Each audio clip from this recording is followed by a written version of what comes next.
the Brainiac Corporation. Just another day. From all over the country, a crack team of the finest minds arrive at their base. Morning. Their mission, to push back the boundaries of scientific knowledge.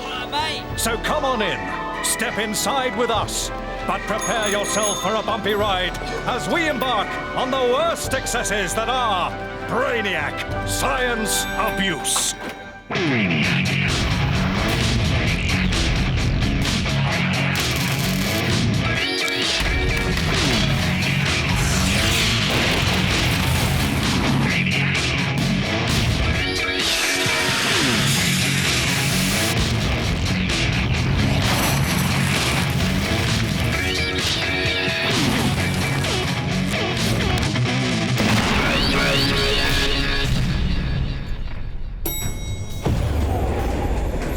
Welcome to Brainiac, the science show that doesn't curtsy to the Queen. The big science tonight. Bangs and crashes, we have plenty. Where's the most painful place to rip out a hair? Ow! Brainiac soak up more bad treatment for science. And what household object to grab in a civil war? Brainiac. Darwin asked, do we all come from a common ancestor? Newton asked why the planets move round the sun. Brainiacs have their questions too. They're just a little more simple-minded. Like, which is the most painful place on the body to pull out a hair? The plucker, armed with a pair of the finest steel-tipped tweezers. The Brainiac, hairy in all the right places. His job, to give a score out of 10 for the pain he feels when the hairs are removed from different parts of his flabby body. It's going to be nasty. Brace yourself, please. But fortunately, this Brainiac is quite expendable. 4. Hair covers most of the human body. In primitive man, like this one, its use was for insulation, camouflage and protection. 7. When it's tweezed out, it'll take within 5 to 8 weeks to grow back. 6. So this Brainiac won't be a baldy for long. So why does it hurt? 5. Well, the surface of the skin is covered with pain receptors, denser in some areas than others. 4. The face has many. 8. The arms, relatively few. 2. Other places are covered in them. The more receptors, 7. the more pain you feel when the follicle is ripped. The way to avoid it hurting is to stretch the skin tight and 2. grasp the hair close to the skin. This will inhibit the pain receptor. Not an option we're going for right now, though. Arm up. Being as we are in the business of causing as much suffering as possible. 8. So, the underarm tufts caused a reading of 8, but now it's down to the really delicate zones. 9. A throbbing 9 then, but what about the nostril? I think we've struck a nerve. 10. Yes, 10. So, lots of ripped out tufts, burning flesh aplenty. After half an hour of hard plucking, it's the nose hair which comes up tops. 10.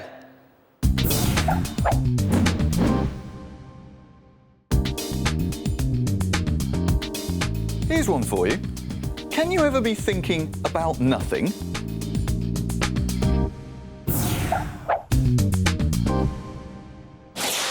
Picture this. Civil war has broken out. Your house is surrounded by a gang of bad men. They're tooled up to the eyeballs with catapults and crossbows, and they're trying to break in. So, you need to escape to a room and improvise some personal body armour, using just the everyday household objects you find around you. But which room do you run to? Where in the house is the best body armour?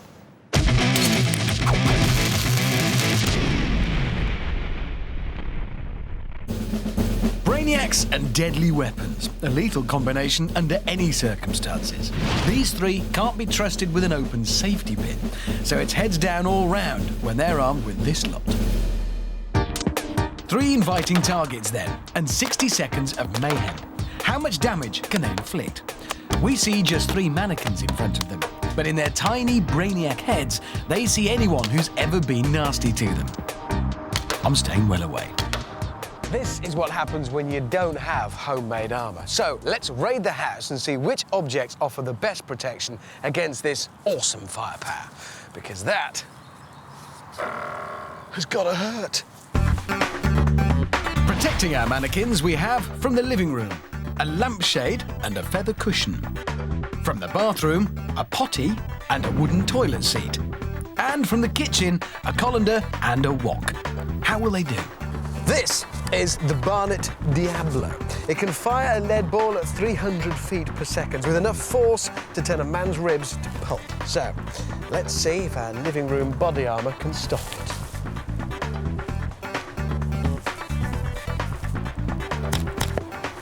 Good grief. Yes, it can. But what if you're not in the living room? What if you're hidden in the bathroom from your attackers? How will our toilet seat shield do against the Diablo? Very well. Dented it, but that would have saved you. And so finally, what if you've opted for the finest Chinese steel wok breastplate? How will it do? Yes! It will protect you and it makes a nice noise. So that's all three have worked against the catapult. Wherever you hide in the house, you'll be safe with your homemade body armour. If your attackers have got these, I think we need a bigger weapon. This is a longbow. In the hands of a skilled operator, yeah, I know, it can fire an arrow 100 yards into a man's chest. Let's see if our homemade body armour can stop it. First of all, the living room. Ooh! Technically, I can hit anywhere on the body armour, and that's in him. That is in him. It's borderline, but you know, it's got a weakness there, definitely. See where the edge of the cushion is? No feathers to protect him. Right, now you're in the bathroom. You've gone for the toilet seat shield, William Wallace style. So let's see how we do. Ooh! You'd be all right. I'm amazed.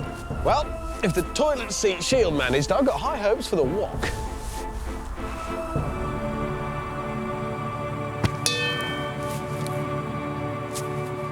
It works.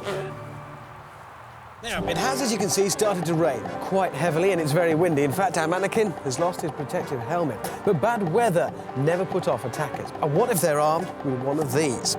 It's a Barnet Panzer II crossbow. How much protection will your homemade living room armour give you here? Not a lot.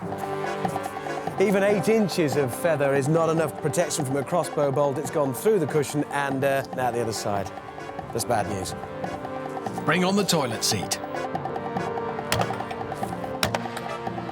So, 2 crossbow bolts have... oh, they've split it. The third one, you'd have had it. So the living room and the bathroom have, to be honest, let us down. You've decided to go for the kitchen and the wok breastplate. See what happens. Incredibly, though it's dented it, and in fact, hold it, you'd have been all right. It's amazing. So there you go then. If your house is surrounded by armed nutters, remember, dive into the kitchen and get yourself a wok.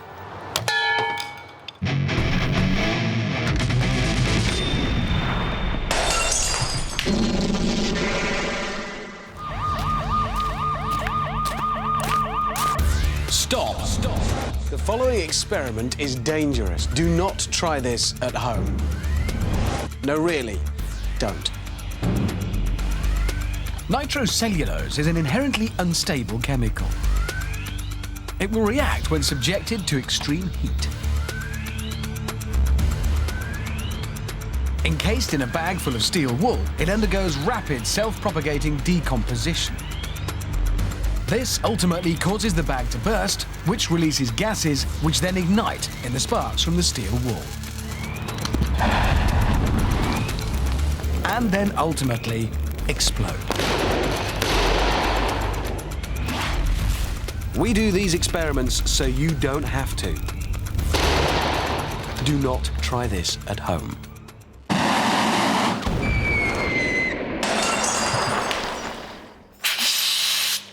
Hi, Hi, I'm Andrea McLean and you're watching Brainiac. I could get used to this. I'm under no pressure at all now. Brainiac!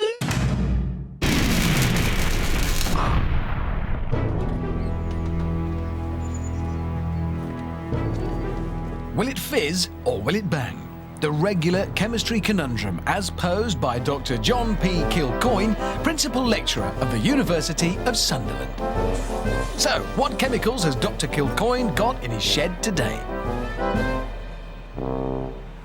Nitric oxide, carbon disulfide, naked flame.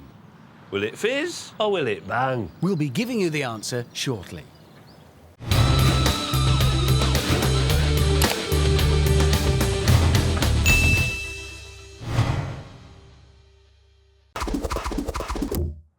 Dr. John Kilcoyne of the University of Sunderland posed the question, nitric oxide carbon disulfide and a naked flame.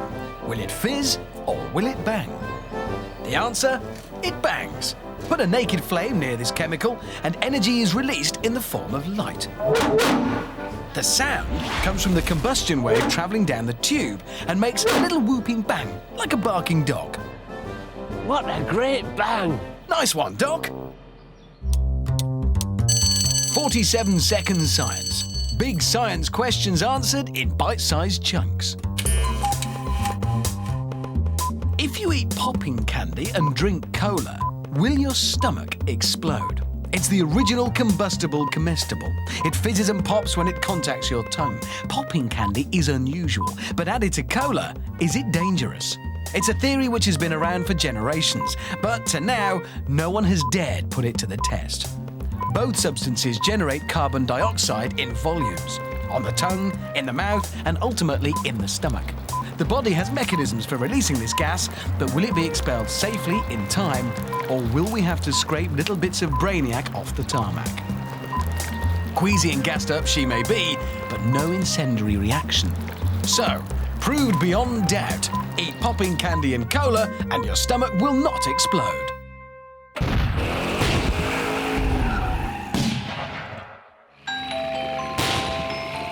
Dr. Bunhead on the road, where science's biggest loser sets off in his trusty old van, peddling chemistry to the masses.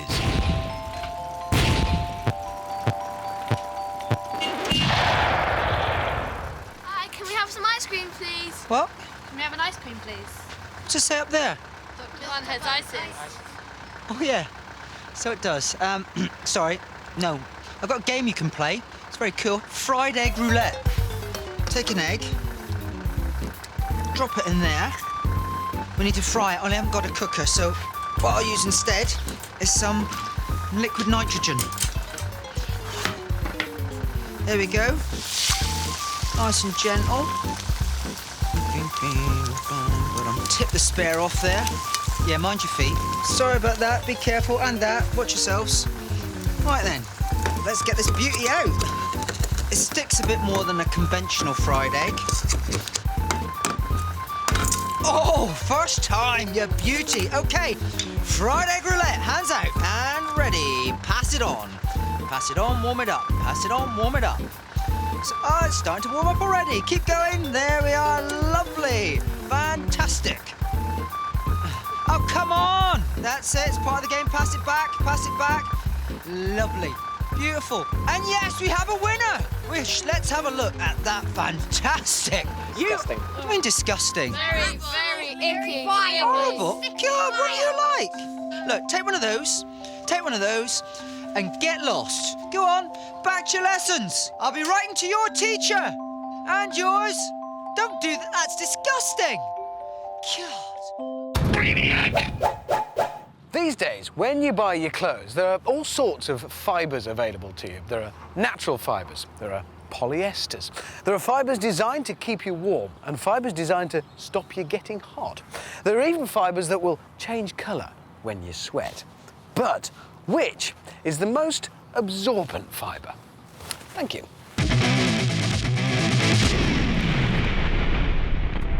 We've dressed these three Brainiacs in three very different sorts of clothes. We've Gentleman Brainiac, Chav Boy, and Mr. Sports. First job, to get them very, very wet. Each one gets topped with 10 bucketfuls of the best Adam's ale. It's damp, it's cold, it's unpleasant, but it won't be on me, so that's all right then. OK, to work. Number one. This one, Gentleman Brainiac, has all natural fibres. Tweed sports jacket, leather elbow patches and cotton slacks. There you go. I tell you what, my arms are aching. Well, that's Tweed Boy doused. Now for nylon. Chav Brainiac, did you want to make a speech or anything? Nah, we'll just get on with it, eh? All right, fair enough. Incoming. Oh, dear. Chav Boy is a very synthetic fellow. Man-made fibres throughout. Acrylic visor, nylon England shirt, hideous polyester tracksuit, and of course, crinkly viscose underpants. Man-made fibres, girl-like stamina. That's not hot steam, by the way. That's icy condensation. This is obviously quite uncomfortable because this particular Brainiac is probably one of the toughest models we've got, and it's making a noise, so... Oh, dear. That's enough of the cheap low-tech. Let's test out the high-tech. OK, here it comes. And Sporty Boy boasts the most expensive outdoor clobber. Lightweight composite fleece, neoprene surf pants, elastane sports socks, topped with the best in snowproof ski hats. Well, worryingly, this particular Brainiac seems to be enjoying it, which I find a bit scary.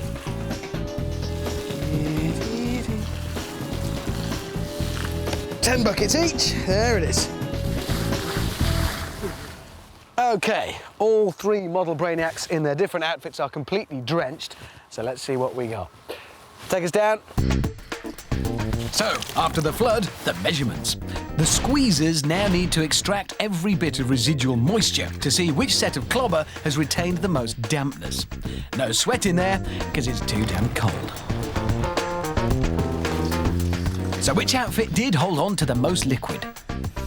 OK, well, if we're all wrung out, let's collect everything together. So we've got our natural fibres from our family man, man-made fibres from our chav, and finally we've got our high-tech sports stuff. And I reckon it's surprisingly close, but in the end, it is definitely the high-tech sports clothing are the most absorbent fibres. So there you go. It may keep out the bitter cold, but high-tech clothing can leave you pretty damp. The Funfair slide. 30 metres of urban undulation. 4 Brainiacs resolved to find the fastest way to the bottom, barring jumping over the side. Spineless Girl will be travelling down on her back. She's hoping the aerodynamic pose will lower her drag coefficient and therefore increase her speed. Praying Boy Brainiac will be launching on his knees. He's hoping that concentrating his centre of gravity in the middle of the mat will give him the edge. Kamikaze Lad will be going down head first, again to lower his drag coefficient, but mainly because he's the only one stupid enough to agree to it. And bringing up the outside is Weedy Brainiac. He'll be taking the safe option. Bum safely on mat, feet safely in the handy pouch, and odds on to safely finish last. So, place your bets. The judges are on hand to ensure no foul play. We're expecting a tight contest. On your marks, get set. And they're off. Bit of argy-bargy between Praying and Kamikaze, giving Safety a soar-away lead. They'll be hard-pressed to catch him. And at the line, it's Safety. Spineless just inches in ahead of Praying, and last but least, it's Kamikaze. So, to be the fastest on the slide, don't lie down on the job. Praying won't help, neither will the gung-ho approach. It is, and this is a phrase we don't often use on Brainiac, safety first.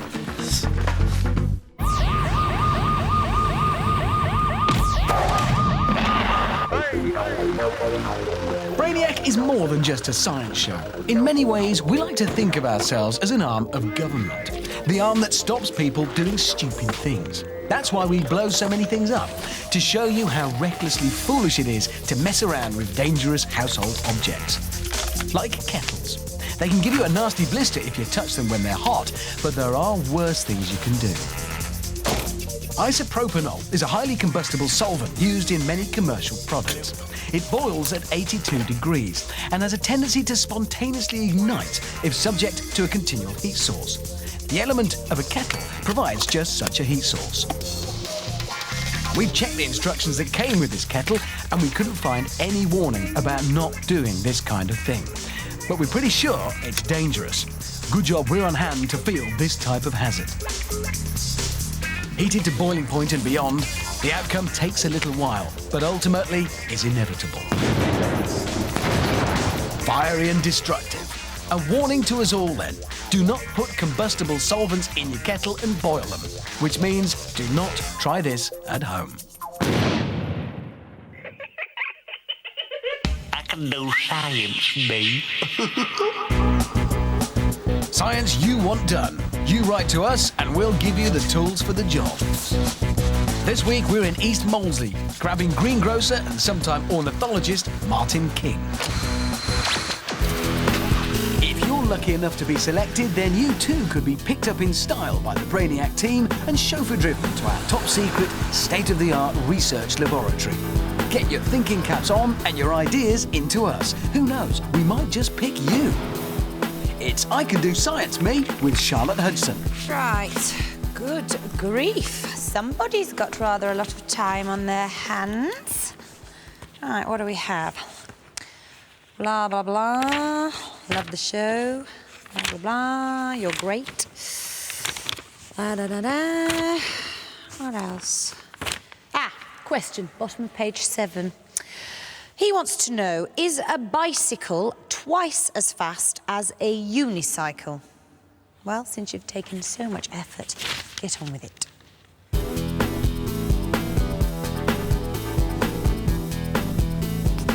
One wheel, two wheels, who cares? Oh well, if someone's gone to the bother to ask, the least we can do is find out. So, let's do the least we can.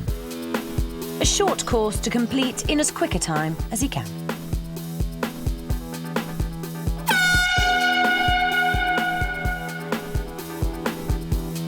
These things are strictly a novelty act, the province of clowns, circuses and show-offs.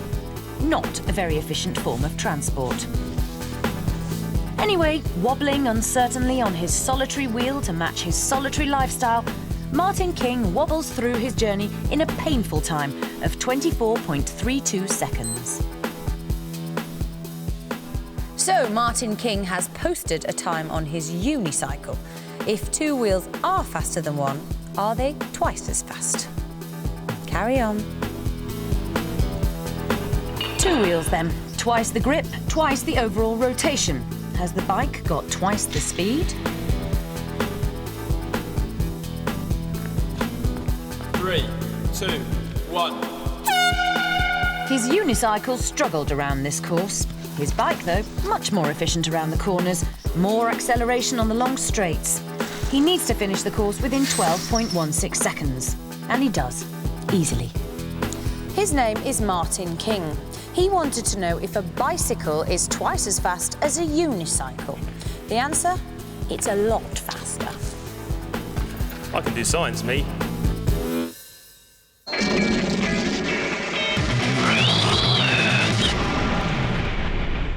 We have received hundreds of your letters and emails about thermite, the substance that's hotter than an oven full of lava. Every week, you send us a whole batch of new ideas. And this week, we've got a little gem, courtesy of Ryan Tucker, aged 34, from Sidcup. Dear Brainiac, will a car explode if you start a thermite reaction on top of it and let it burn through to a full petrol tank?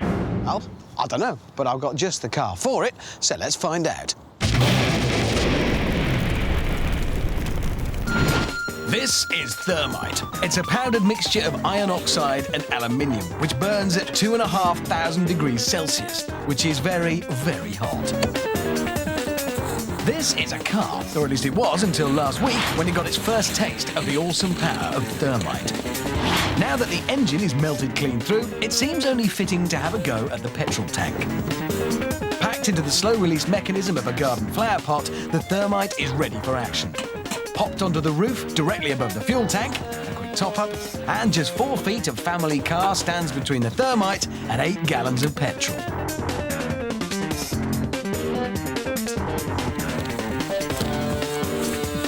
Light the touch paper and stand well back.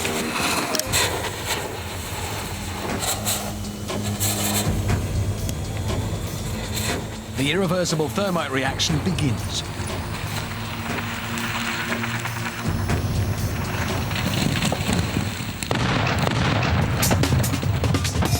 Thermite produces a stream of molten iron which melts through the car in seconds. It's 2,500-degree heat igniting the expanding petrol in a devastating fireball, leaving behind a car that won't be going very far anytime soon. So there you go, Ryan. Can thermite make a car explode? Make that a yeah. Granny Brainiac. Homespun science from the nation's favourite old dear. Oh no, Granny. I spilled cola all over my shirt. Don't worry, dear. I'll fix it. Spilling cola on your favourite t-shirt can be a bit of a nightmare. But Granny knows how to fix it. A sprinkle of salt will do it. Its anhydrous qualities will soon lap up that mess. However, Granny needs a bit more. But don't worry, we can lend a helping hand. Here you are, Granny. A bucketful should soon fix the problem. Yes, that should do it.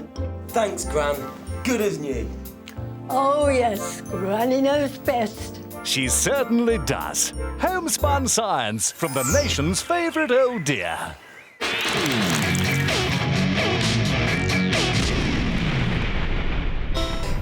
Pub science, the Brainiac alternative to pork scratchings. Tell you what, mate. I bet you I can turn one of these straws into a musical instrument. Bet you a pint. 5 chance. You? Yeah, serious. Look, all you need, a pair of scissors. You need a pair of scissors? Huh? Yeah, well, I always carry scissors with me in the pub. Make a little tip. That's your source of vibration. It's like a reed. Then squash it down, and then...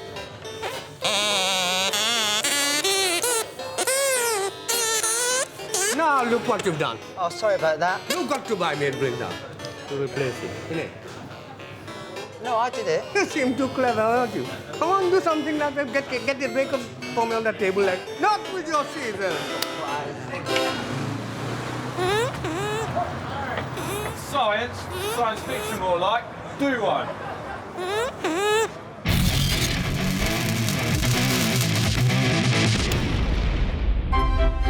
Can you do your job whilst being electrocuted? Street artists. In London, there are always plenty around, offering to sketch your portrait on the side of the road. To be a good one, you need an infinite supply of patience, an eye for detail, and of course, a very steady hand. So, is it the kind of thing you can do if someone plugs you into the mains? Strap some low-amp, 9-volt electrical equipment on Ivalo Ivanov, and, well, let's find out. In painting, it's pretty much a hard and fast rule that you have to apply the brush to the paper.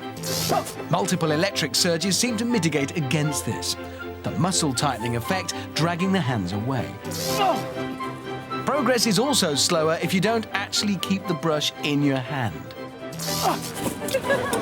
The hallucinatory effect of electric shocks appeared to be another side effect. When he's zapped, Ivalo seems to imagine that his subject has longer eyelashes than she actually has. The long nose hair also a surprise. And he becomes even more cack-handed when the power goes up. A final zap to finish it off. And, well, it's not quite what she was hoping for. Her expression tells us all we need to know. That portrait painting is just another one of those things you can't do whilst being electrocuted. It's raining. Of course it is. You're in England, and you've got to get from A to B. Which should you do? Walk or run?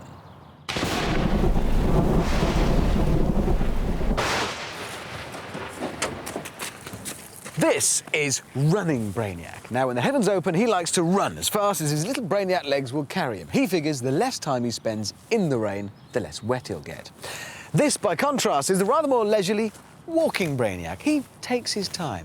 He figures that's the best way to avoid getting his little Brainiac body too wet. Now, for the purposes of this experiment, they should be wearing these custom-built sponge suits. One thing missing, guys, hang on. These will mean any water that lands on them will be absorbed into these sponges. That way we can measure just how wet they get. They'll be travelling from here down to the end and back, and they'll be doing it 5 times, and it will be raining. These guys will see to that.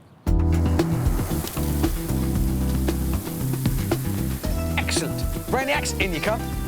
You know what to do. You're walking, you're running. When you've done it 5 times, you stand in the bucket. We'll wring you out and find out how much water you absorbed. Ready? Go.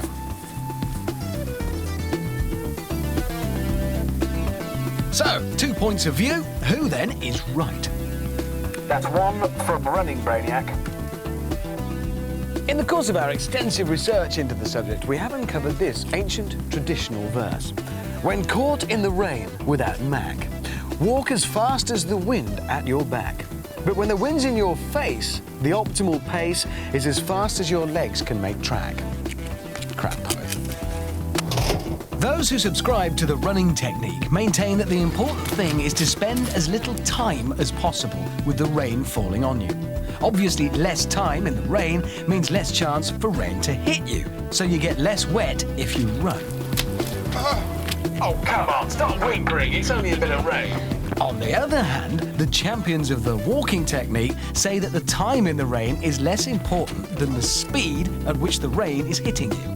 By running into rain, you will get wetter than if you walk. OK, Running Brainiac, I think you're coming down for your 5th one now. Your 5th one, so straight in the bucket, please. Come on, in the bucket. Well done. Walking Brainiac, you have completed the experiment. Stand in the bucket, please. OK, so they're both finished their journey. They're in their buckets. Let's find out who has absorbed the most water. Brainiacs, break out the rolling pins. Let's go to work.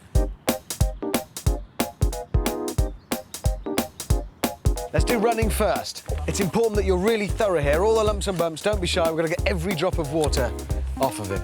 You've got to press with it. You're just waving it at him. OK, that is Running Brainiac done. Let's move on. Let's do Walking Brainiac. Come on. Let's get the water off this Brainiac into that bucket and let's see how much is absorbed. That's it. Be as thorough as you can. Come on, we've got to be really thorough. Get every drop off of it. Now, I'll hold that. Just all of it. Stand still, man. OK, that's him done. So that's both the Brainiacs drained out.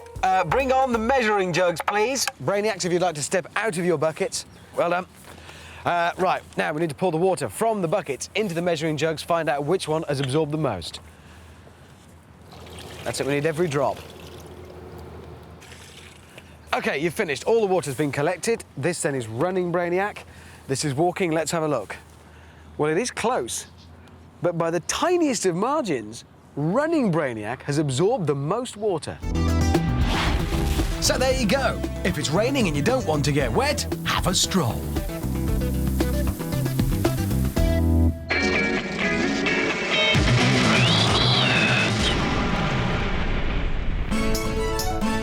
Will it break or will it bounce? The big question answered by Professor Myang Lee and her 10-foot drop. Today's object, a snow globe. So, will it break or will it bounce? Stay tuned for the answer.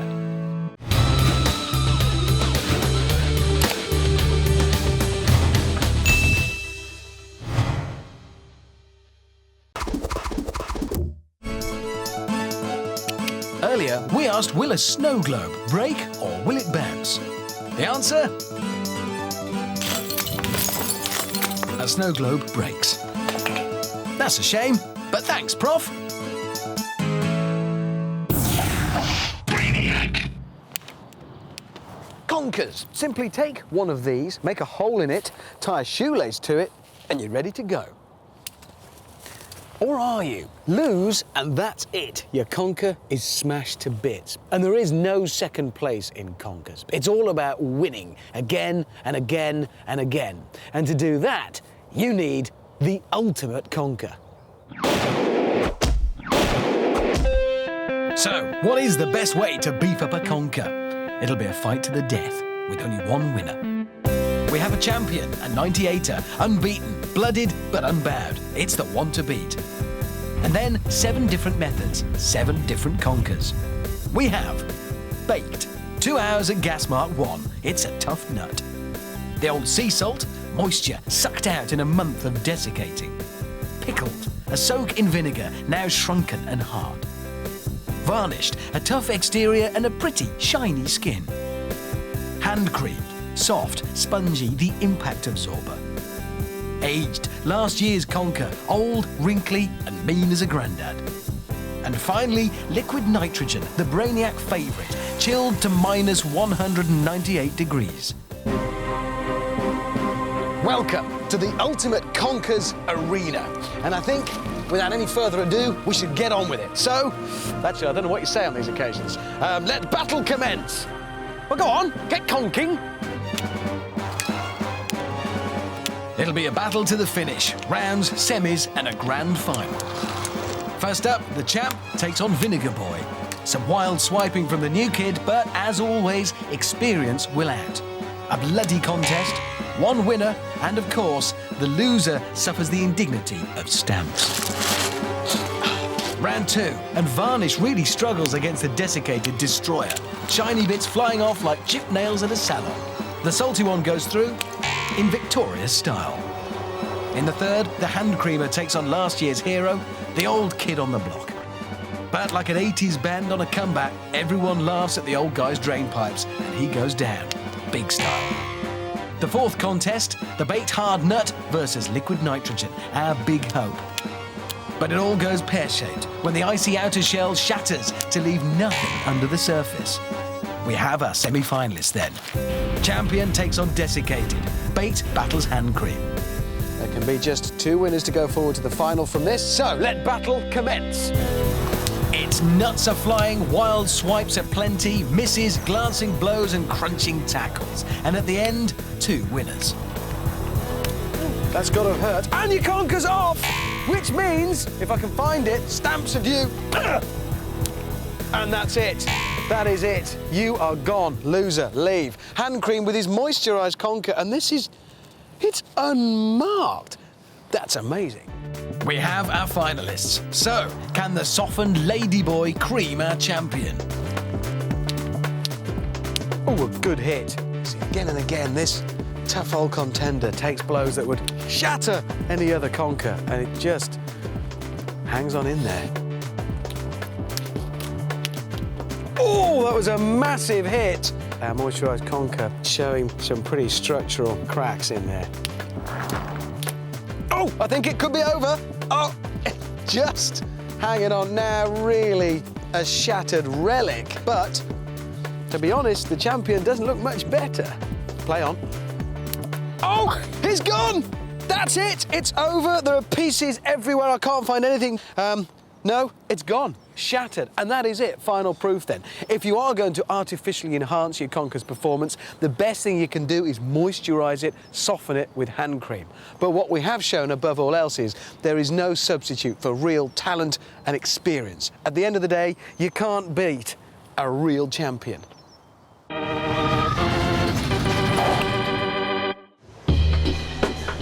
The shooting gallery. You pay your money, you get a gun. And if you can hit the targets, things happen. All seems a bit like hard work for a Brainiac. So, how about some science-based trickery to shortcut the paying and the firing thing? A good trick to play next time you're at the arcade, take yourself a TV remote control. These things work with infrared technology, coincidentally the same way the game works. Stand well back and let rip, and you can guarantee plenty of confusion, with things suddenly going off all over the place. Good to make money by gambling on your score, or just for the sheer hell of it. Brainiac Science, helping you beat the system. Brainiac. Spaghetti. Who decided that this was a good shape for a food? So what is the best way to get that in here?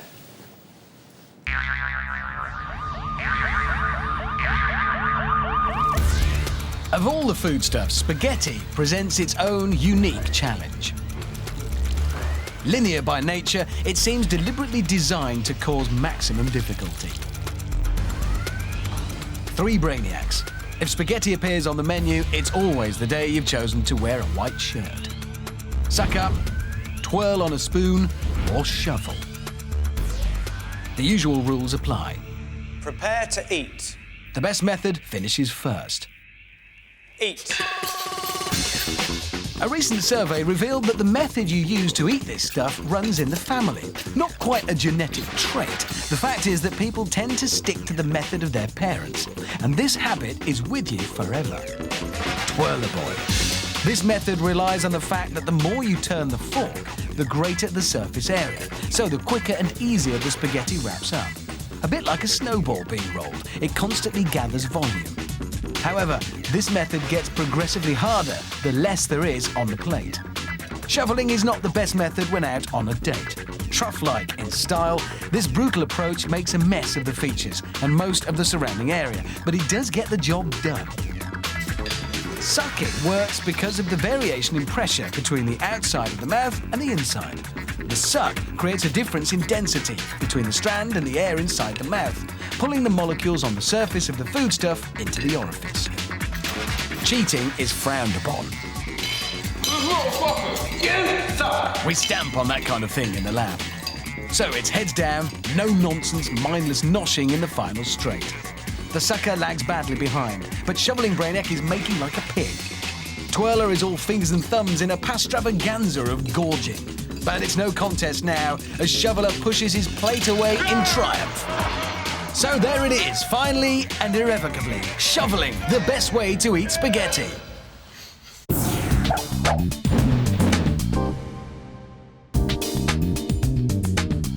Here's one for you. If something goes without saying, why do people still say it?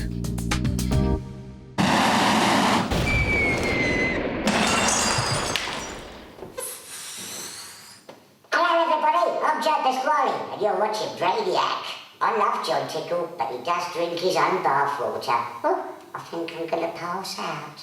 Brainiac!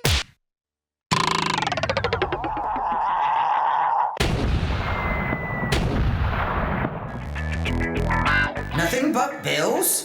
Don't worry, make your own dough. Bung 2p in a pan of boiling water. Add a little sprinkle of the finest caustic soda. Add a handful of galvanized nails. Whoa, steamy. Wow, you've got yourself some silver. But will that be enough to pay the bills? Not to worry, heat it up a bit more. And you've got gold! Credits in, I'm off to the pub.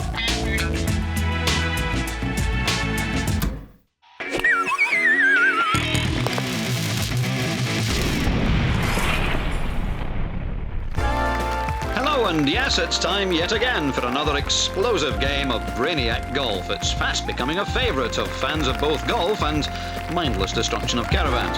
The rules of the contest are straightforward. Top professional Jamie Spence takes on rubbish player Brainiac. We've got 8 caravans, each filled with a bomb and a different chemical. This week, it's sodium carbonate. When the ball goes in the hole, it sets off the fuse wire, which travels up the flag and along to the caravan, setting off a huge explosion and a different colour flame, depending on the chemical. And Jamie has left himself a really testing one this week. That's got to be all of 20 feet, that putt. He'll be happy to be down in 2, I think. On its way, going left though. But now it's in. Well done, that caddy. Not gone down too well with his opponents, but there's no time to hang around and chat about it. That caravan's going up into the sky pretty damn soon, I think. Time to clear the course of bodies. The inevitable end to every round of this game is now upon us. And there she blows. Sodium burns with a lovely orange glowing flame, and because of this, it's widely used in street lamps. Sodium carbonate is also known as washing soda, but far from cleaning up, it seems to have left this particular mobile home in a bit of a mess. What better way to finish a game? Another fun round of Brainiac Golf.